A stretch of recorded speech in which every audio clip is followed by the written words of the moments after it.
নমস্কার, ফ্যামিলি রান্নাঘর থেকে আমি পুষ্প দাস বলছি।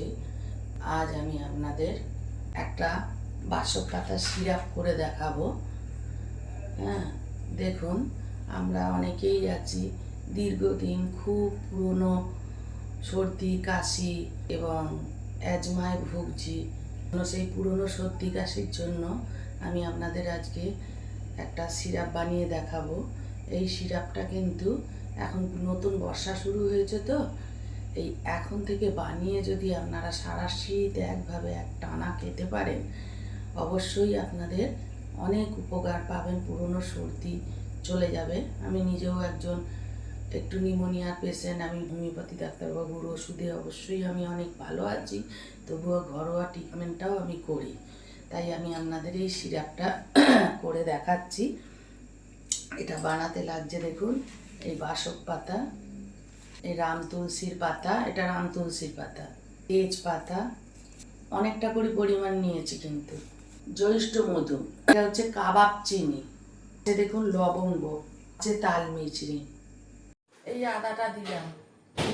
আপনাদের আমি একটা কথাই বারবার বলবো যে কোনো পাতা, যে কোনো শাক খাবার আগে ভালো করে বাছতে হয় আগে। দেখুন, আপনারা দেখতে পাচ্ছেন কি না, এই দেখুন, এই যে দেখেছেন একটা মাকড়সার জাল, এই রকম প্রত্যেকটা শাকের পাতার পিছন দিকে দেখবেন পোকার ডিম, মাকড়সার জাল এইগুলো থাকে। এইগুলো আগে ভালো করে বেছে নিতে হয়, বেছে নিয়ে ভালো করে ধুয়ে তারপরে জিনিসটা রান্না তৈরি করতে হয়। আপনাদের আমি এবার পাতাটা কিভাবে ব্যবহার করব সেটা একটু দেখিয়ে নিই। এই গরম জলে পাতাগুলো একটু ধুয়ে নেবো। এই তুলসী পাতাগুলোও দিয়ে দিলাম।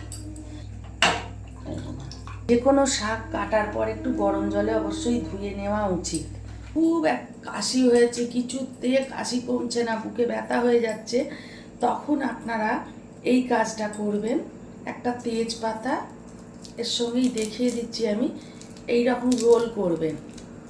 রোল করে তেজপাতাটাকে, দরকার পড়লে দুটো তেজপাতা রোল করবেন, করে এইখানটায় আগুন ধরিয়ে নেবেন।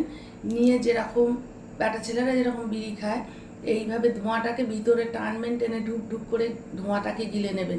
দেখবেন কাশিতে অনেক আরাম পাবেন।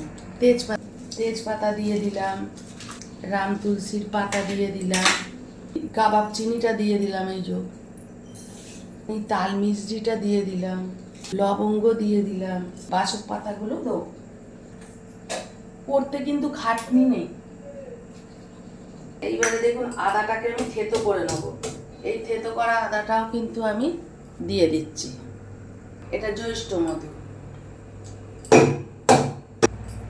এই যে এর ভেতরে আমি দিয়ে দিলাম।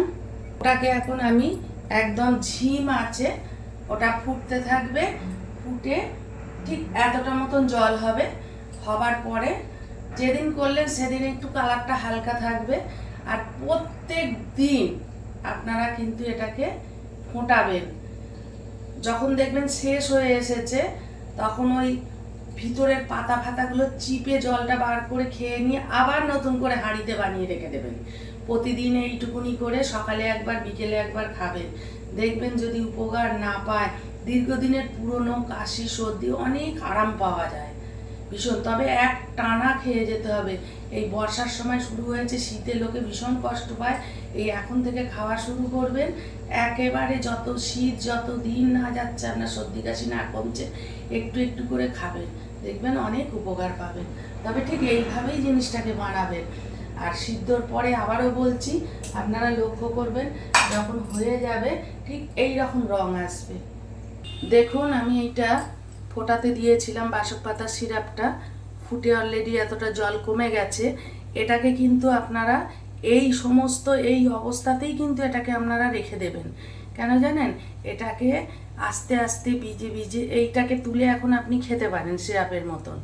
এইবার এটাকে আস্তে আস্তে আস্তে আস্তে আপনি অবশ্যই দেখবেন এই রঙটা চলে আসছে। আপনাদের এখনকার রঙটা আমি দেখাচ্ছি, কিন্তু কালকে পরশুর দিকে দেখবেন এই কালার চলে এসেছে। অবশ্যই আপনারা করে খান, দেখুন উপকার পাবেন যারা দীর্ঘদিন ভুগছেন। আমি এখন আপনাদের এই কালারটা দেখাচ্ছি। আজ আপনাদের একটু হালকা কালার আসবে, এই যে দেখছেন না, এই যে এই কালারটা আসবে এখন আজকের দিনটার জন্য। হ্যাঁ, আর এটা ঠিক এই রকম গরম গরম আপনাদের খেতে হবে। এই দেখুন আমি খাচ্ছি। অবশ্যই আপনারা আরাম পাবেন, পুরনো যত অ্যাজমা সর্দি কাশি থেকে মুক্তি পাবেন। এটা হচ্ছে ঘরোয়া ট্রিটমেন্ট। কথা বলছি, যাদের প্রেসার খুব বেশি তারা খাবেন না, আর যারা সুগারের রোগী তারা তাল মিষ্টি বাদ দিয়ে খাবেন। দেখুন, আপনাদের হয়তো প্রশ্ন থাকবে আপনারা কতটা পরিমাপ খাবেন, তাই আপনাদের আমি মাপ দেখিয়ে দিচ্ছি। অবশ্যই আপনারা 1 কাপ মতন প্রতিদিন খাবেন। এই যে এখানে ছেঁকে দেখাচ্ছি, এইটুকুনি, বেশি খেতে হবে না। সকালে 1 কাপ আর বিকেলে 1 কাপ, পুরো ফুটন্ত অবস্থায় তুলে আপনারা এইটা খাবেন। খাবার আধা ঘন্টা আগে এবং আধা ঘন্টা পরে কিন্তু কিছু খাবেন না, জলও খাবেন না। আপনাদের আমি যে বাসক পাতার সিরাপটা দেখালাম, এই বাসক পাতার সিরাপটা যদি ভালো লাগে, পছন্দ হয়, বা আপনারা খেয়ে যদি উপকার পান, অবশ্যই আমাকে আপনারা লাইক করবেন, শেয়ার করবেন, কমেন্ট করবেন, সাবস্ক্রাইব করবেন।